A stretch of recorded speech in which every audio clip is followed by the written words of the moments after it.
Wonderful. So if you have not attended our live sessions before, a few notes before we get into the meat of the conversation. So at the bottom of the webinar, you'll see something called Q&A. If you have a question for us at any point in today's session, please drop it there. We have some chat moderators here who can answer your question quickly, or we may also answer it live. So go ahead, put any questions, comments in the Q&A field, and we'll get back to you very soon. Great. So I'm going to get started. So my name is Claire Almand. I have been at MPOWER a little over 5.5 years.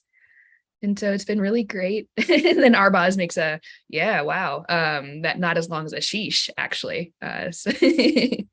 But so I've been here quite a while. I'm a senior marketing manager. And something that is really impressive about this firm is that everyone here cares so much about helping future international students, because many of us are former international students that experience the journey, and we want to make it better for everyone coming after us. So I'm going to launch a poll so we learn a bit more about everyone here today. And while you answer our very fun poll, our panelists today are going to introduce themselves. So give me a moment and I'll send that out. And it has been launched. Excellent. So Arbaaz, can you introduce yourselves for the audience here today? Sure thing. Yeah. Well, hello, everyone. I'm Arbaaz, an MBA student at Johns Hopkins University. Prior to this program, I had a decade-long career in partnership management, which culminated at MPOWER. And at that point, I thought, well, I've been helping students go through this journey and go through this experience. Why not take it for myself as well? By that time, I had seen thousands of students enjoying the dividends of this experience. So here I am, ask me any questions about my journey. Even if it's after leading up to my arrival in the US, if you want to talk anything about my experiences in the US, how I'm managing things, expenses, anything at all, feel free to reach out. Yeah, I'll be happy to help. Thank you. Thanks. And then Krutika, do you mind introducing yourself for everyone here today? Sure. Hi, I'm Kritika. I'm based in Kenya right now in Nairobi, and I work with Uniserv Education. I'm the head of US recruitment. I've been helping students for almost more than 5 years to the students who want to go study in the US. And I help them with all the processes like application, admissions, preparing them for visas, etc. So I'll be here to answer your questions regarding your admissions, or let's say you have questions about your visa prep or anything, I'll be able to answer that. Thank you. Thank you. And then last but never least, Ashish, do you mind introducing yourself? Hello, everyone. I'm Ashish, and I'm also a former international student. I did my MBA and MS from University of Maryland. And right now I had the underwriting department at MPOWER. So I look at all the applications that you submit for a loan at MPOWER. And my team also looks at all the documents that you provide us. And I'm here to give you any tips or guides on what document to submit at what stage in order to move your application forward. Great. Thank you, everyone. So if you have not yet filled out the poll, this is your last 5 seconds to answer it. And for everyone that just joined, today's session is about the student visa journey to the US or Canada. If you have questions throughout this session at any time or multiple questions, please drop them in the Q&A function at the bottom of your screen. One of our chat moderators or one of us live will answer your question today. So please go ahead. I am ending the poll. Great, and I'll share the results with everyone too. So we have a lot of people here from Africa, 83%. That's incredible. So Krutika, we have the right partner here today to help our attendees with their questions. And then it looks like we also have 11% from South and Southeast Asia, with low representation from other areas of the globe. In terms of careers, 38% are pursuing business or management, with a quick follow-up or second place with engineering, manufacturing, and technology at 26%. I think we have about 10% or so for all other areas. And then my favorite question, morning or evening? 44% of our attendees prefer the morning. They're up bright and early. 28% are a night owl, and 29% said 24/7. I don't even know what that means, but I love it. So I'm a morning person. This is my time. It's bright and early in the US. Ashish, I gotta know, are you a morning, evening, or 24/7 person? I'm a 24/7 person, so I can be good with both morning and evening. And I know Arbaaz, he's not allowed to answer. He's a 24/7 person. And then Krutika, what about you? Morning, evening, or 24/7?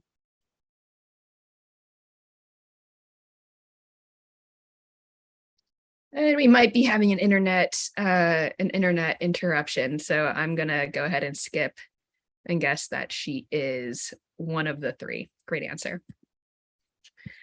So moving into our session today, we have several questions we prepared for everyone here, and then we'll move to user questions or attendee questions.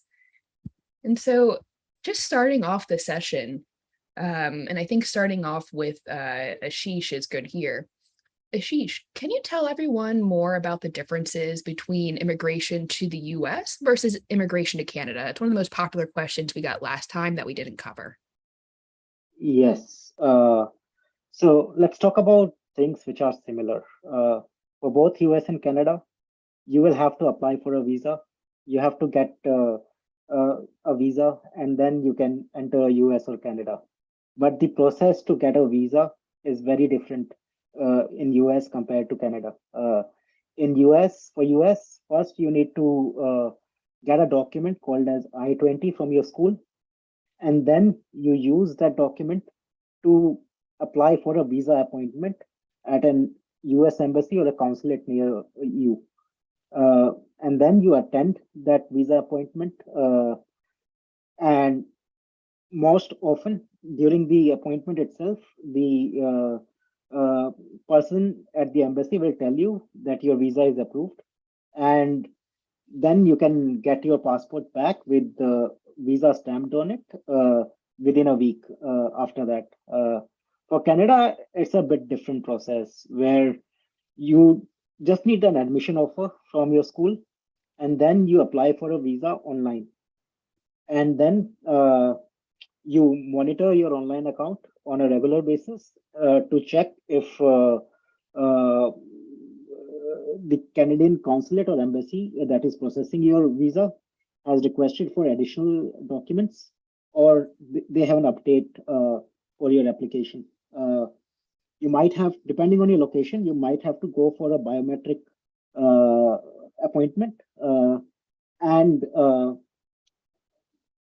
after that, you have to send your passport for visa stamping to the location where they ask you to send it to. Yep, these are the two ways where how you can apply for visa for US and Canada. Great. And Kritika, do we have you here in audio? So I second what Ashish mentioned, that the process is quite similar as well as quite different than one another. For the US visa interview, you have to prepare yourself to showcase yourself as a genuine student in front of the consulate.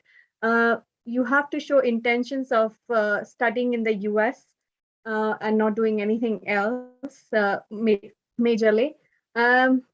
Yes, so you have to prove yourself as genuine student who would be able to take care of their finances, and who'd be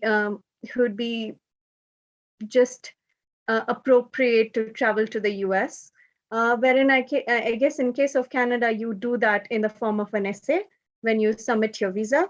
So it's almost similar to one another. US and Canada, they follow almost the similar process when it comes to even the applications.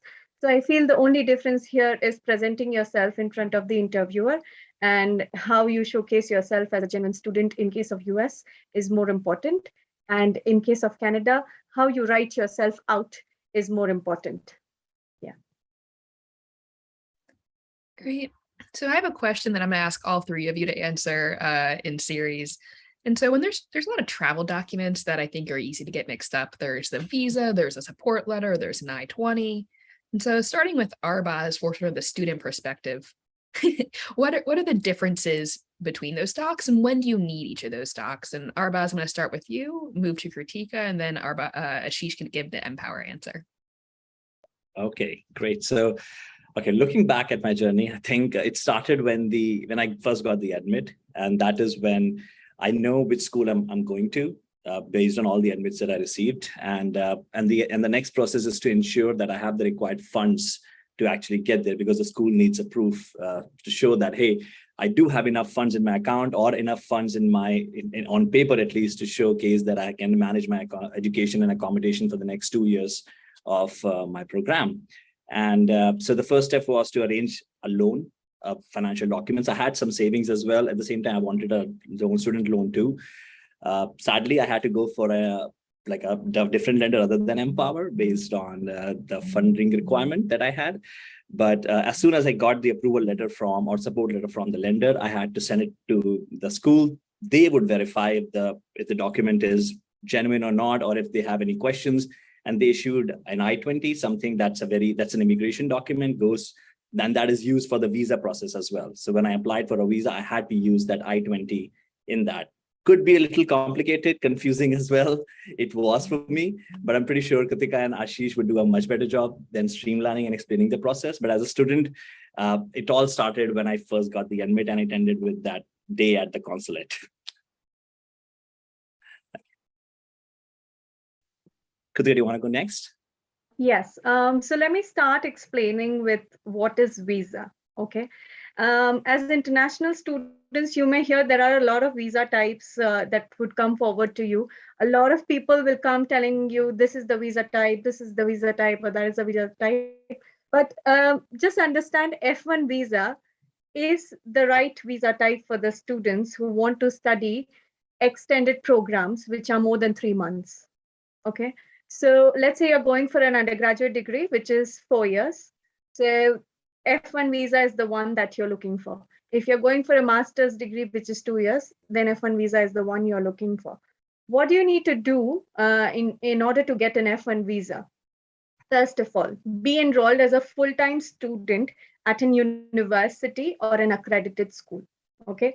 Second, be proficient in English, of course, because English is their language.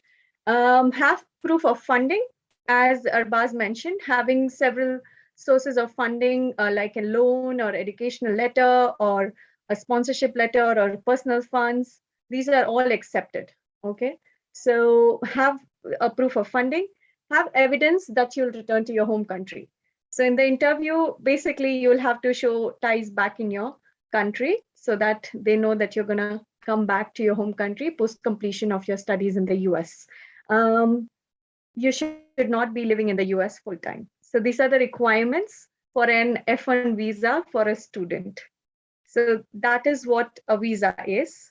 Do you want me to go ahead and explain the other 2 documents as well? Yeah, go ahead, and then Ashish can cover the MPOWER or the MPOWER perspective. Okay. So let's talk about what is a support letter now.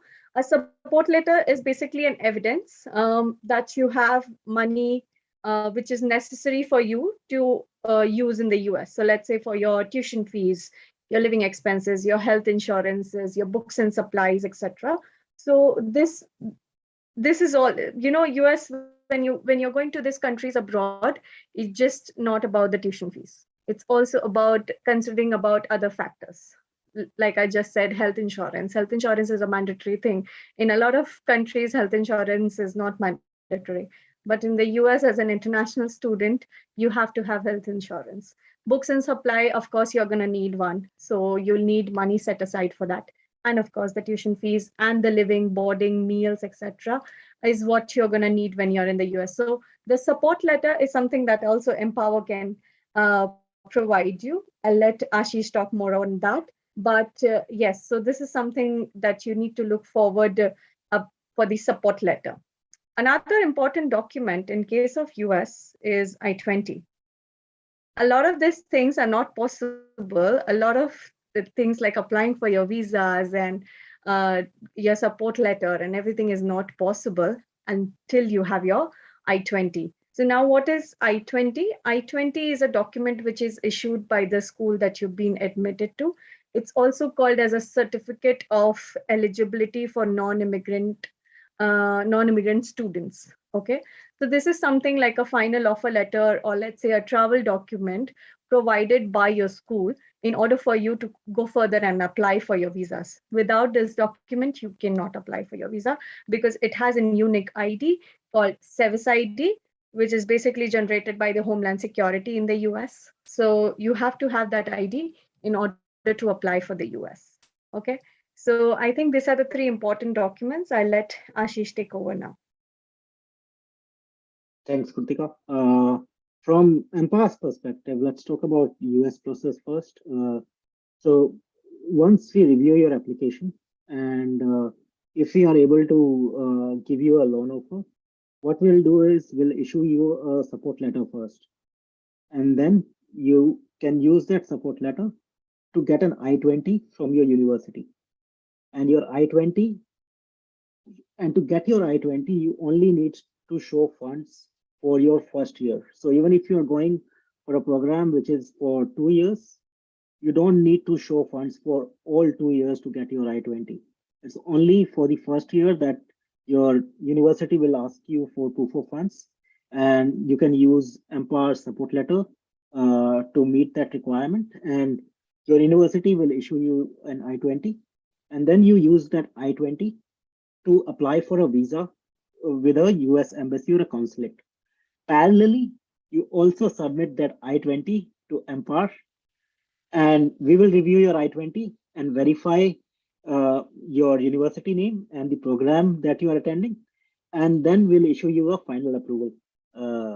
So you do not need a visa to get the final approval from MPOWER. We only need an I-20 from you to give you a final approval. For Canada, there is no I-20 process. So what MPOWER does is we issue direct approvals to you. But in order to disperse the loans to your schools, we need either a study permit or a visa that has been issued to you. So after you get an approval for a Canadian loan, we'll ask you to send us a copy of a Canadian student visa, which is S1 visa, or a study permit that is issued to you when after your visa is approved or when you enter Canada.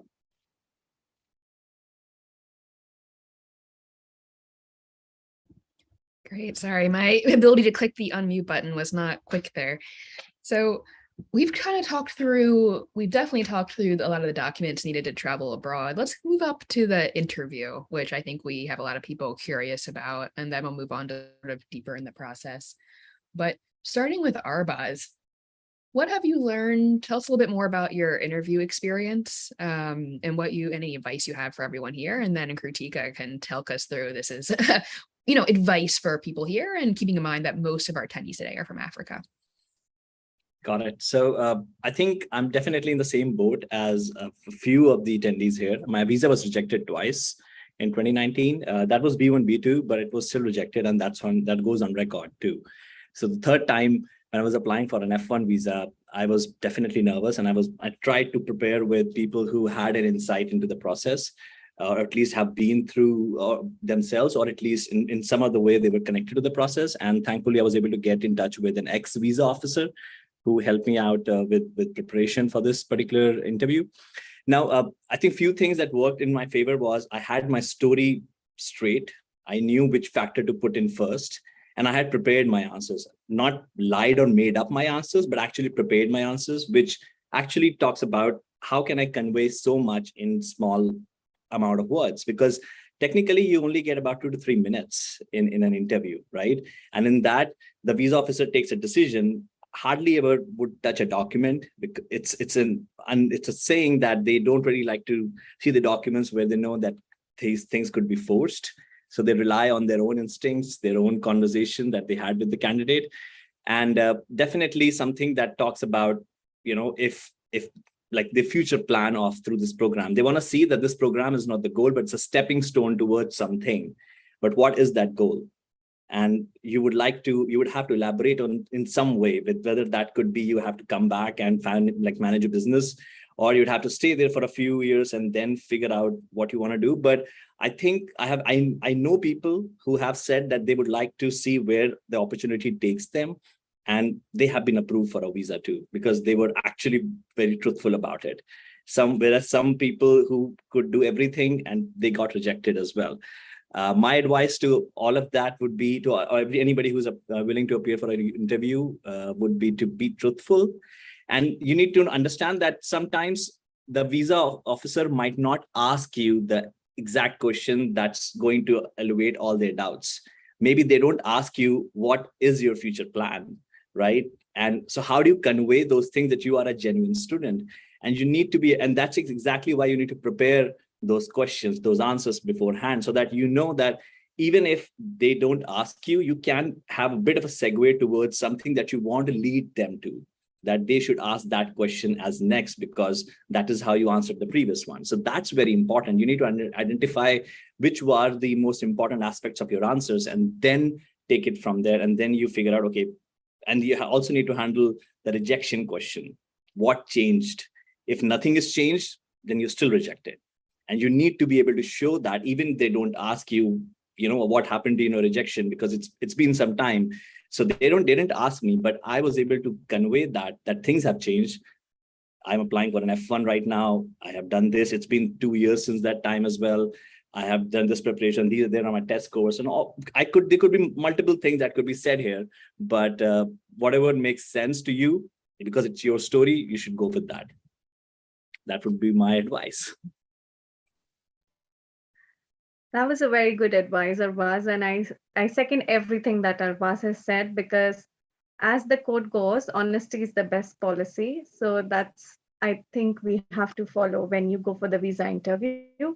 See, two visa interviews are going to be same. Every student is going to face a different experience than the last one. So you cannot completely rely on this second information that you have got from another student, that they answered this and they got their visa.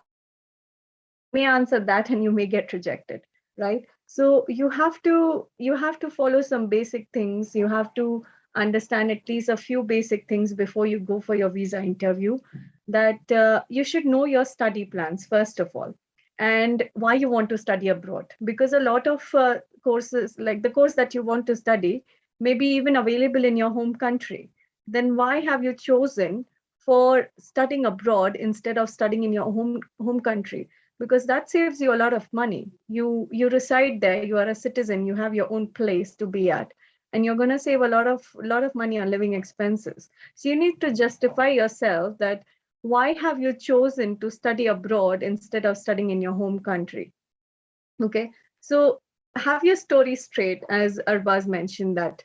Have your story straight, even if, like, when he had two rejections, he kept going with the same story, because you cannot just go with different stories different time, that, hey, I wanted to study in the US because I like the US, and the next time you go well prepared saying that US is more practical educations, that's the reason I've chosen for US. So whatever it is, my point is that just keep your story straight. You should know, secondly, now you should know that the choice of the schools you have made and which universities you have applied to, because it's important. You may apply to 10 universities but end up going to one school. So you should still keep a track of the rejections of offers that you have had, or the acceptance that you have had from the other school, because that's what shows the quality of a student. That if you've been accepted by 5 or 6 schools and denied by 2 or 3 schools, yeah, that is very much possible. So having a track of which schools you had applied to and which you got accepted to is very important. A good academic record is the most important thing you would want. If you're not performing academically well in your home country, how would you really perform well in a new education setting? Because you're going to something which is superior, a new country, totally new education system. So how do you think you will cope up in that new education system if you haven't really coped up in your home school? So you have to have a good academic record. Let's say you take some additional tests. There are several tests that the universities even ask for these days, which are English proficiency or competitive exams like GRE, GMAT for the graduate students, etc. So those actually build your profile as well. Okay. So including those tests may not be mandatory, but recommended for the students to have a better chance at the interview session, right? Um, then I think another important thing that we need to understand is the financial guarantee or the financial status of how the student plans to take care of their expenses when they are there in the US. As I mentioned in the beginning, it's just not about the tuition fees. It's about the living expenses, the housing, the meals, the health insurance, everything. So you have to convince the visa officer that you have enough support from your family, or you have um, enough support from the lending companies, so that you have shown enough funding for your education in the US, right? um, of course, then you need to be very firm about this one thing, that you're going to complete your studies and come back to your home country. Like I said in the beginning, showing ties back in your home country is very important. So if you have plans of coming back to your home country, of course you can say things like, yeah, I plan to complete my education and come back and work in this XYZ company, which is a very well-known company in the field of my study. I would love to, or it's my dream to take a job in that company. And I think a degree from the US will help me do that. So answering questions like this may actually give them a level of confidence in you. Because as Arbaaz said that, they have their own tactics. They don't really want to look at your documents. Even if they look at your document, they're just going to flip through the pages. They're not literally going to check anything. And what they work on is their instincts. They've been sitting there on the other side for many years, and they know when a student is lying and when a student is genuinely answering the questions, right? So it's important for us to show ourselves as genuine, confident persons, so that gives them a confidence for us to get a visa, right? And as I said, evidence or ties back in your country, showing ties back in your country will be the most important part of the interview. I think that's all from me. That was a fantastic answer. Thank you. And so we've I think we're going to move on to attendee questions, because they're pretty similar to what I had arranged for the rest of this session. So if you just joined, please go ahead and put questions in the Q&A field. Either one of our chat moderators will answer it in the chat function, or we'll go ahead and take it live. But if you haven't dropped any questions in yet, please go ahead. And Ashish, I'm going to start with you, because there are a lot of questions about the differences between the US process and the Canada process. And we sort of covered that at the beginning, but maybe you can cover it in a little bit more detail, perhaps even more focused on Canada. Certainly. I think Krutika explained the US process very well.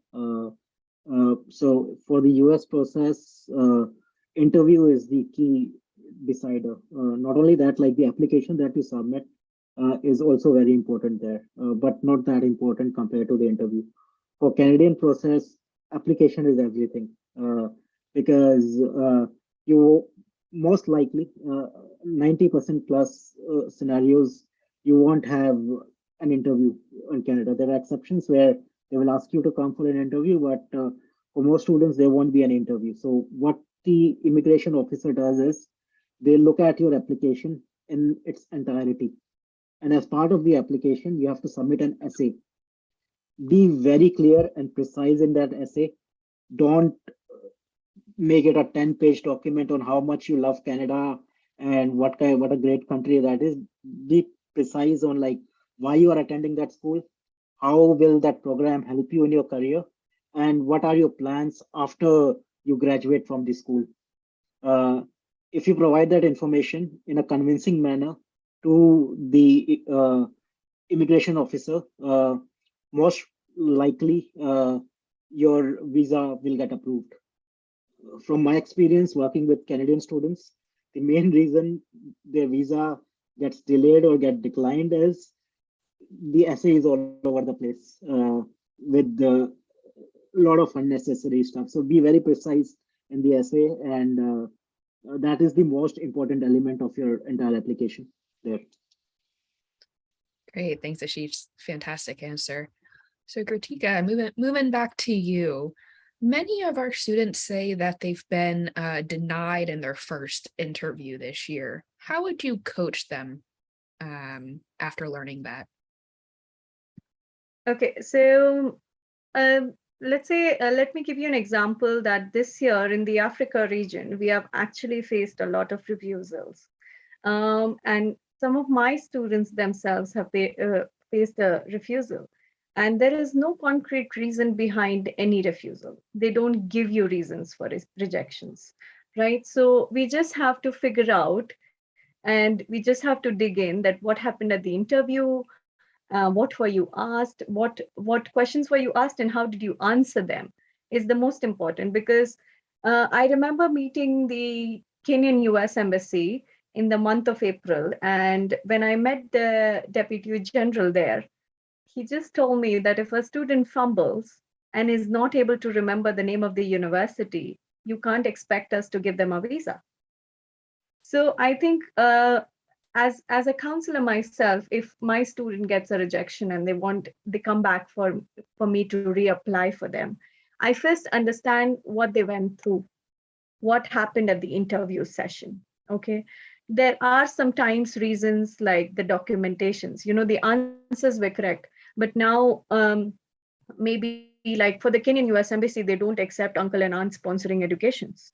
Okay, so sometimes we have to make changes in their documentations because we may have to just get an educational loan, or we just may have to get their parents' documents as a backup because uncle and aunts are not reliable sponsors according to the US Embassy here in Kenya. So it just evaluating individual interviews of what questions were asked and how they went through. Like one of the major reasons for rejections in early 2020 that we found in Kenya were people applying to community colleges. So when I asked the embassy that why they are not accepting visas for community colleges, they said that community colleges are not something that the international students can delegate from. That is not the type of education you would want to go to the US and study. They give you associate degrees, they give you transfer programs, and you choose for the university just because choose for the community colleges because they provide you a lesser tuition fee option. But then have you seen, are they accredited? Is that degree going to give you a value when you come back to your home country? It's not going to hold any value, because if you just study associate, it's as good at doing a certificate course in Kenya. So why not just do that, right? So he had his very good reasons of why they are rejecting visas, and they won't really emphasize on a particular case that what happened here, even though when we feel that it was the embassy who was just denying the visas and our students were 100% genuine. My take on that is just evaluating individual profiles, and even if you apply a week after the rejection, you have to show major changes in your profile. Like, have you, if your financial documents weren't showing enough funds in the first place, in the first interview, then you have to bring those funds back to a level where they will be accepted. If your academic documents were not sorted out, or you did not showcase the right academic documents, then those are to be in place now. If you have had previous histories of rejection before, like a B1, B2 rejection before an F1 rejection, so we need to pull out that history, that why were you rejected at that time as well. Okay, sometimes students have an history of cancelled visas. So that is also one of the reasons that their student visas get denied. Okay, so there are several reasons that we have to evaluate on, and then try and explain the students that maybe you do things this way rather than doing it this way. So that's my take on that. Great. Thank you so much. And so Ashish, back to you. Very, very similar question. So I see two things happening. One, we have students reaching out to us on chat saying that they were denied the first round. The other one is that they're having trouble getting visa interviews. In either case, if they need to defer the MPOWER loan, how does that work for us? And what are your recommendations? Yes. So we have a very straightforward process to defer a student loan by a semester. So for some reason, you want to defer your loan from fall semester, which starts in August, to spring semester, which starts in January, or even to the summer semester, which typically starts in May or June. All you have to do is you have to reach out to uh, your application owner or application consultant at MPOWER, and they will work with you to move your application from fall semester to either spring semester or summer semester. But at the same time, if you're planning to defer your application admission by an year, so that is, you're planning to move your application to fall 2023 instead of fall 2022. Again, I'll reach out to my customer relationship manager who is managing my application, and work with them to find a best solution for your application. Great. Arbaaz, you're not going to be left out here. How did you prepare for your US visa interview? Perhaps in brief. Yeah, sure. So as I mentioned that I work with an expert on that. And one of the things that was happening last year was COVID. I mean, it's still happening, but COVID was affecting a lot of interview slots, at least back in India. And we were sitting at the computer for about 2 or 3 hours at one go, trying to find a slot. Thankfully, early in the morning at 5:40 a.m. worked for me. And that's how it was. I mean, and maybe a hack that people could use if they're not finding interview slots that at these odd hours, you might be able to find the website not loaded with traffic and should be able to do that. But otherwise, in terms of preparing for the answers, as I mentioned previously, keeping the story straight, ensuring what exactly is a key factor about your story that could really convince someone that you are a genuine student, and make sure that you highlight in some way that you want to do about, you actually are, you have this plan and you might want to come back or whatever it might be.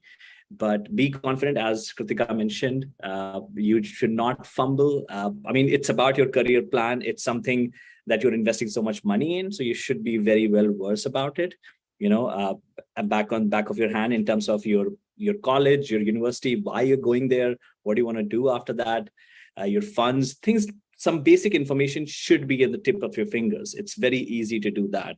And some questions, I mean, it shouldn't look like that you have mug up. You should be able to take your time in answering the questions, and please be very open to ask them to repeat, because they will. Sometimes the class definitely hinders in the ability to hear it properly.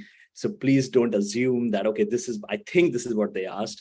Please clarify your questions. Please clarify exactly what they want you to answer. Otherwise, you end up looking very stupid, and that kind of demeans the impression that they were kind of forming on you.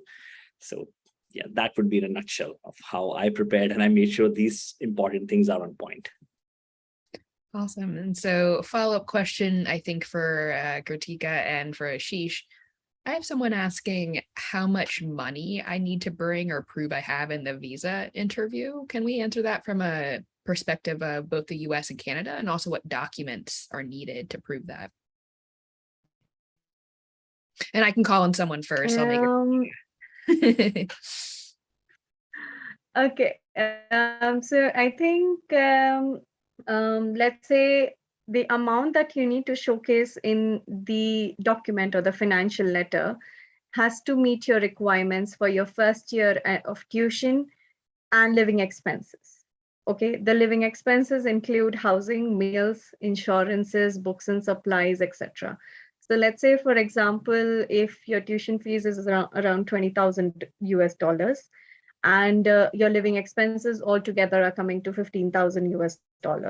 So you need to show $35,000 US in the supporting letter or the financial letter. And does that differ for the US or Canada? So can I answer that question for Canada? Yeah, jump in. Generally for US to get your I-20, you only have to show the first year of funding. And during the interview, they will look at your I-20, the funds that you have, and they might ask you, do you have funds for the entire program? It's their choice. But for Canada, when you're submitting an application, you have to show them that you have enough funds to take care of the entire program. So that's an additional requirement that you have in Canada.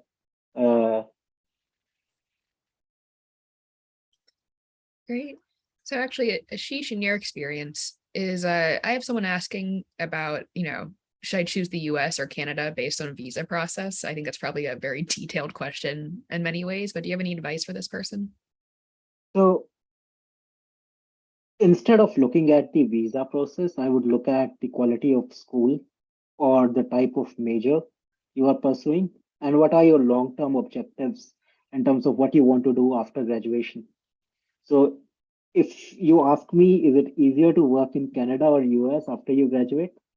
Then I can tell you that it's easier to get a work visa or long-term work authorization in Canada than US. Which country has better schools? So I am a bit biased here because I went to a US school. So I'll say US has better schools compared to Canada. But it depends on the major that you are pursuing, the quality of school that you have admission for, or the scholarships that you are getting. Sometimes scholarship can be the deciding factor on whether you choose a school in Canada or the US. And actually, maybe that's where I jump in to say, if you didn't know, MPOWER has 5 scholarships just for international students studying in the US and Canada only. And those are the only people that can apply. We do have those 5 scholarships, which you can apply for and check out on our website. Our chat moderator might also share that in the chat. But if you need a scholarship, please take a look. We have a monthly one that's actually offered each month. So you can apply every month and for your chance to get some extra dollars for school. Kritika, I jumped in because it made sense. Did you have anything to add to Ashish's answer? Yeah, I saw you. Yeah, I think I'll second what Ashish just said, that it really depends on what type of course you want to study, what type of school you're looking forward to, and what are your future goals. That's what is more important. If you are studying a STEM program in the US that is in the field of science, technology, engineering, and mathematics, you have larger scope in the US and you get extended stay back options in the US as well. So I think, yeah, the first deciding factor for the student should be the course and their future goals, of course, because I see a lot of students coming to me and saying, but hey, I want to settle down in the US. What are my chances? Okay, you may or may not, because US is not predictable at this point. There's a lot of wait lists for the green card holders as well. So if you really think that your future goal is not something like to achieve a STEM degree, you would literally study anything like into business or social work or anything just for the sake of settling down in the country, then sure, go for Canada. I actually have a question for everyone here. We've shared a lot of great information, I think, today, but each of you I know advises students on the side or part of a job. What's the number one mistake you see people make that you want to call out so our attendees here today don't make that mistake? Ashish, starting with you. Whether you are going to US or you're going to Canada, pay close attention to the application that you are submitting for your visa, because that forms the basis, even for US, for the questions that you get asked. Interview is important, but application is equally important. And do not underrepresent anything. Try to provide accurate information there. And remember, there's no point in lying in your application, because it's these consulate agents, they are very experienced. They will catch you if you do that. So be honest, answer the questions that you get asked during the interview, and pay close attention to your visa application. Those are the 3 things that I'll say everyone should work on. I asked for 1, I got 3. I love it. Kritika, do you have any magic for us? Yeah, I think one of the biggest mistakes the students make sometimes is being proactive. And I always tell my students, do not be proactive. Because if we've been asked, why do you want to go to the US? The answer is simple. I want to go to the US to study. You don't have to start saying, oh, US is this, US is that, US is fantastic, it has the best education in the world. No, not asked. So I think it's more important to be to the point, understand the question, and answer only to that. If you've been asked, what is your father's name? Just mention the name. Don't go on the occupation. It's as simple as that. So I think that's one piece of advice I give to all of my students. And, I think I heard Ashish say that same thing earlier for not just the interview, but the essay for Canada. It's don't provide unnecessary info. Just seems to be a universal message or tip. It's only the essentials, which is great. It's actually something, if you think about it, it's marketing. Don't provide more information than the person needs. You're marketing yourself. Arbaaz, what's your piece of advice? I think, and I'm gonna I'm gonna go a little off topic, but I promise I'm gonna connect it to the visa process as well. I think one of the major mistakes that students do specifically is not work backwards. In the sense that they should have a goal first. Getting an MBA or a master's in the US is not a goal, and once they start thinking of it that way, that is my goal, their whole story changes. If somebody asks them about a question in the interview or even in the university interview, why do you want to do this program? They would have to make up a story that makes sense with it. And oftentimes people who actually do this for a living, take interviews, can actually spot the lies and can spot the people who are not being genuine. So my advice would be to think of it backwards, understand the timeline with when do you need to hurry, when do you need to take a back seat, wait things out. And that's when you should plan your next step. And exactly, it's not a one step at a time. At least you need to focus on it, but you need to identify that not everything is in your hands. So figure those parts out and understand the timeline and work backwards. Really great piece of advice. Thank you, all three of you. I'm going to go back to so we are in the last 12 minutes of our session today. So if you haven't yet submitted a question in the Q&A field, now is the time. We're going to cover as many as we can pretty quickly, rapid fire. So Ashish, is age a problem for visas? Does that matter? Absolutely not. I can give my personal example. When I got my student visa, I was in my mid-30s. So, but you have to be prepared for the questions that might get asked during the interview. So question to someone who has just graduated from a bachelor's degree would be very different to someone who is trying to go to US for an education after 10 years of work experience. So you have to be prepared to answer the question like, why now? And how will this help you at this stage in your career? But age is definitely not a problem in getting a student visa. Great. And what else? So, Kritika, a lot of do you have any Africa specific advice for the countries you manage? Just paying attention to the people we have today. A lot of people are sharing their personal profile, and I don't know about answering that live, but maybe you can give us a bit more detailed advice for them. So yeah, for right now, I can say that in Kenya, at least, we had a lot of backlog and there was unavailability of visa dates because, of course, COVID for the last few years. And they are coming up right now and the visa dates are getting available. Most of the countries in the Africa region have visa dates already. Some African countries are very easy with the student visas because they feel students are a good resource to the country. And sometimes you may face some difficulties, like as Ashish was mentioning, that a student who has just graduated will have different set of questions because they are fresh graduates, and wherein another person who has 10 years of work experience after completing their education will have different set of questions. So I feel it's universal, not only in Africa, but it's rather universal that how you portray yourself as a student at the visa interview. Just recently, I had a student who was going for a master's program and she was 39 years old. So I think that what she was asked was a bit different, that how does she plan to take care of her family, take care of her children back in the country when she'll be out studying. So, she was asked questions like that, when in a student who has just finished undergraduate degree would not be asked questions like that, right?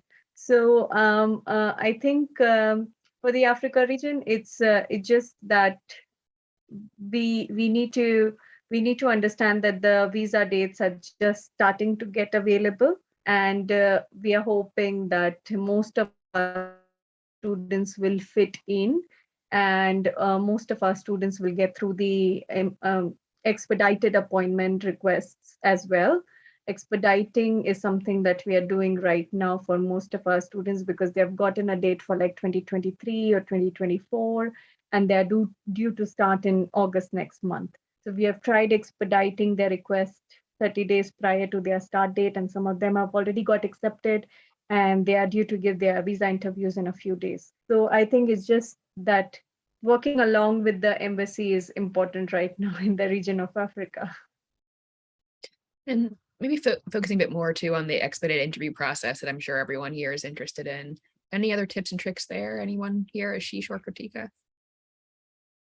Yeah, I think to remember that you can only expedite 30 days prior to your start date is very important. As the embassies always mention on their website that the student has to give reasons that why they want to expedite their request.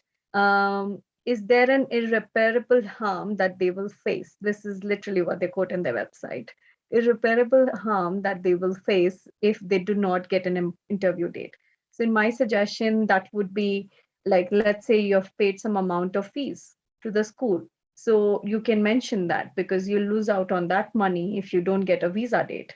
And let's say you have gotten some scholarships from the school or from some outsourcing companies. You will lose out on the scholarships if you do not get your interview done, right? So having such strong reasons is very important. My experience is that the students with scholarships and the students who have paid at least some amount of money to the school have got their expedited visa approved, visa request approved, because they are giving priority to those students who are going to suffer irreparable harm, according to them. Yeah.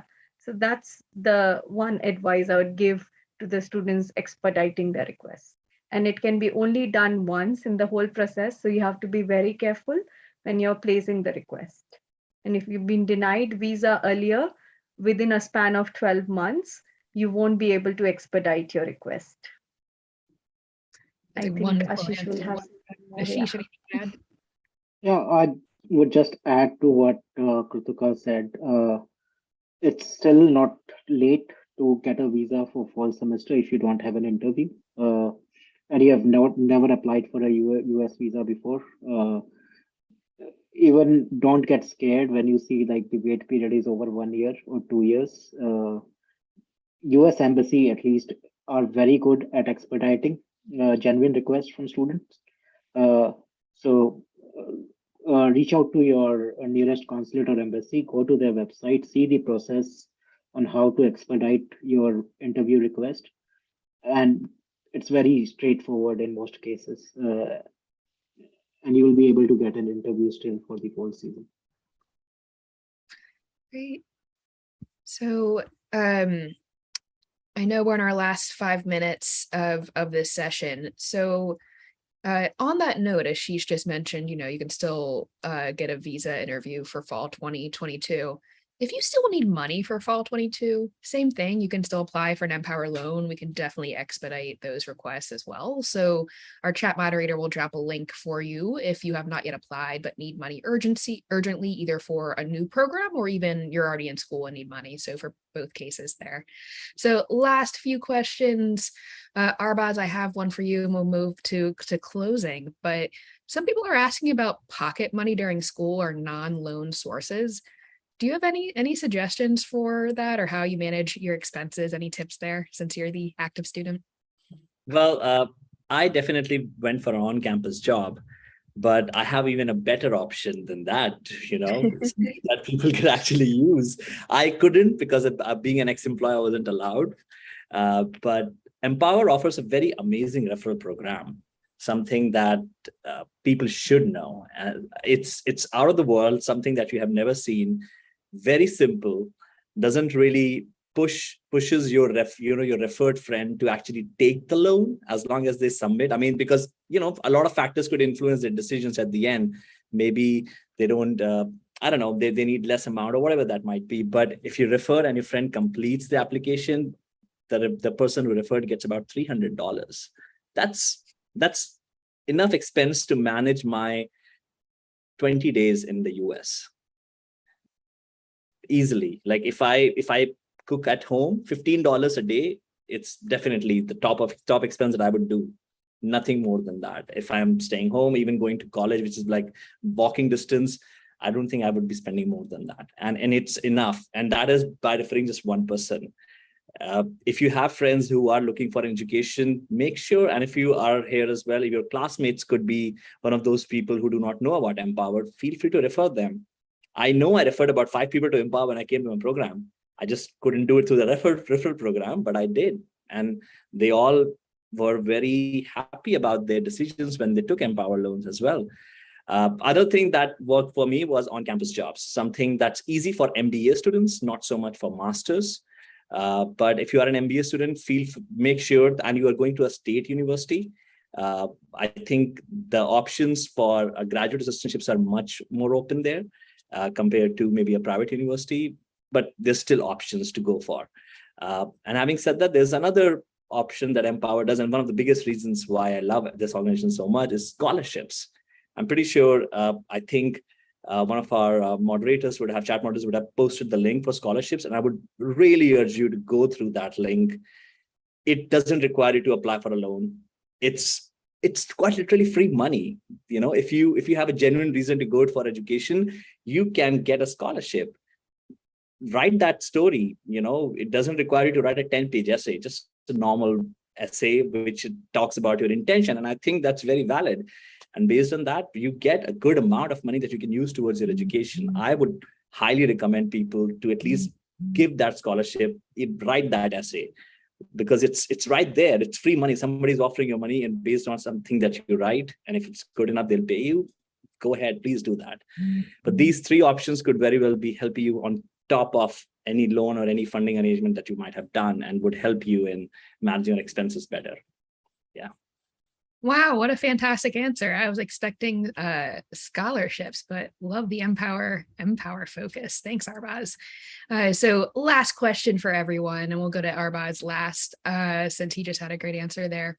So what is your one piece of advice for future international students, everyone, starting with Krutika? What if you have just one advice point, what is it?